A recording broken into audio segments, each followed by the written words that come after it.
എത്ര കാലത്തിന് ശേഷം ചേട്ടനെ കാണാൻ വരുന്നത്. എനിക്കറിയാം ചേട്ടൻ എന്നെ എങ്ങനെ സ്വീകരിക്കാന്ന്. സ്വർഗം താണിറങ്ങി വന്നതോ, സ്വപ്നം പീലി നീട്ടി നിന്നതോ, ഈശ്വരന്റെ സൃഷ്ടിയിൽ ഇവിടെയൊന്നു ചേർന്ന്. Sentimental fellow.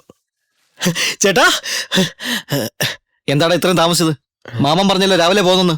ഒരായിരം കിനാക്കളൊരുന്നു കൂടുമേഞ്ഞിരുന്നു മോഹം. സുഖാണോ ഉണ്ണി?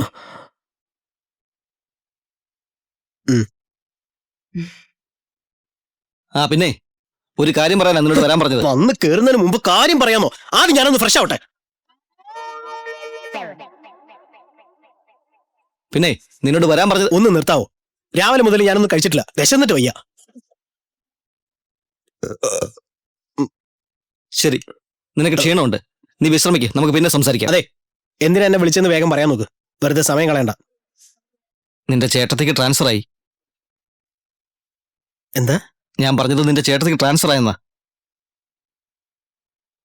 ഇത്രയും മനോഹരമായ വാർത്ത പറയാൻ എന്തിനാ ചേട്ടാ ഇത്രയും താമസിച്ചേ? നമ്മുടെ പഴയ സുവർണ്ണകാലം തിരിച്ചു വന്നിരിക്കുന്നു. ഫ്രൈഡേ സിനിമ, സാറ്റർഡേ കള്ളുകൂടി. ഞാൻ മുഴുവൻ പറയട്ടെ?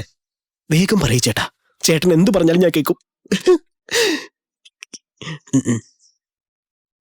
ചേട്ടത്തിയുടെ കൂടെ. ചേട്ടത്തിയുടെ കൂടെ നീയും നീയും കൂടെ പോണം. അയ്യോ, എന്തു പറ്റിയടാ? ഇതിനാണോ എന്നെ വിളിച്ചു വരുത്തിയത്? നിങ്ങൾ എന്റെ ചേട്ടനാണോ അതോ ശത്രുവോ? എടാ അങ്ങനെയല്ല, അവിടെ അവളെ തനിച്ചല്ലടാ. അവൾക്ക് എന്തെങ്കിലും സംഭവിച്ചാ? അവർക്ക് ഇനി എന്ത് സംഭവിച്ചാലും ഞാൻ പോകില്ല. എടാ അതല്ലടാ, ഡൽഹിയിൽ എനിക്ക് ട്രെയിനിങ് ഉണ്ട്, അത് കഴിഞ്ഞാൽ ഞാൻ എത്തും. കൂടെ ഞാൻ പോവില്ല എന്ന് പറഞ്ഞാൽ പോവില്ല.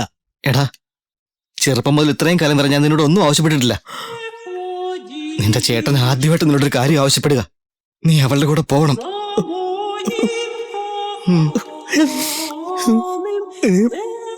ഇമോഷണൽ ആളെ പറ്റിക്കാൻ ആരെ പഠിപ്പിച്ചേ? ഇമോഷണൽ ബ്ലാക്ക്മെയിൽ ചെയ്ത് എന്നെ പെരുവഴിയിലാക്കിയില്ലേ? ചേട്ടൻ പറയുന്നത് എനിക്ക് കേൾക്കേണ്ടി വന്നില്ലേ? വേറൊരു മാർഗവും ഇല്ലല്ലോ, ഞാൻ പൊക്കോളാം.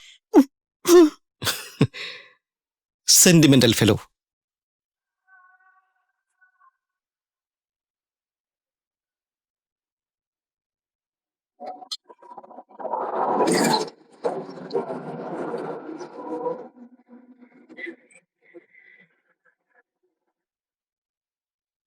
ഇറങ്ങി ചേച്ചി.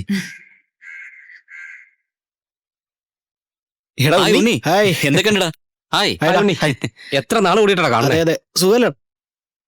സൂക്ഷിച്ച് പതുക്കെ ഇറക്ക്. പിടിക്കേ. ഇവൻ ഇവിടുത്തെ അറിയപ്പെടുത്ത കോഴിയാണോ? അതെങ്ങനെ നിനക്ക് മനസ്സിലായി? അത് നിന്റെ ബോധ പാട് കണ്ടാൽ അറിയാലോ. എടാ ഉണ്ണി, അവൻ ഒരാൾ അടിച്ചതാ. ഫാദറോ ബ്രദറോ അതോ ബോയ് ഫ്രണ്ട്? Girl friend. അവന്റെ ഗേൾ ഫ്രണ്ടാ. ഇവൻ വേറൊരു പെണ്ണിനെ ട്യൂൺ ചെയ്യുന്നത് അവൾ അറിഞ്ഞു. അവള് വന്ന് എന്നെ ഈ കോലത്തിലാക്കി. എന്താ ഉണ്ണിച്ചേട്ടാ, നിങ്ങളെ ഗേൾ ഫ്രണ്ട് അവിടെ? ഇവനോ ഗേൾ ഫ്രണ്ടോ? ഈ ഹീറോ ആരെയും പ്രപ്പോസ് ചെയ്യില്ല. ഏതെങ്കിലും പെണ്ണ് ഇവനെ പ്രപ്പോസ് ചെയ്താൽ അത് ചിലപ്പോ ആലോചിച്ചിരിക്കും. പക്ഷെ അതൊരിക്കലും സംഭവിക്കില്ലല്ലോ. അളിയാ, നീ ഒരു കാര്യം മനസ്സിലാക്ക്.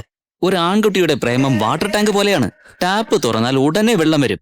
പക്ഷെ ഒരു പെണ്ണിന്റെ പ്രേമം മണ്ണിന്റെ അടിയിലെ വെള്ളം പോലെയാ. മാസങ്ങൾ അധ്വാനിച്ചാൽ ചിലപ്പോ ഒരു തുള്ളിയെങ്കിലും കിട്ടൂ.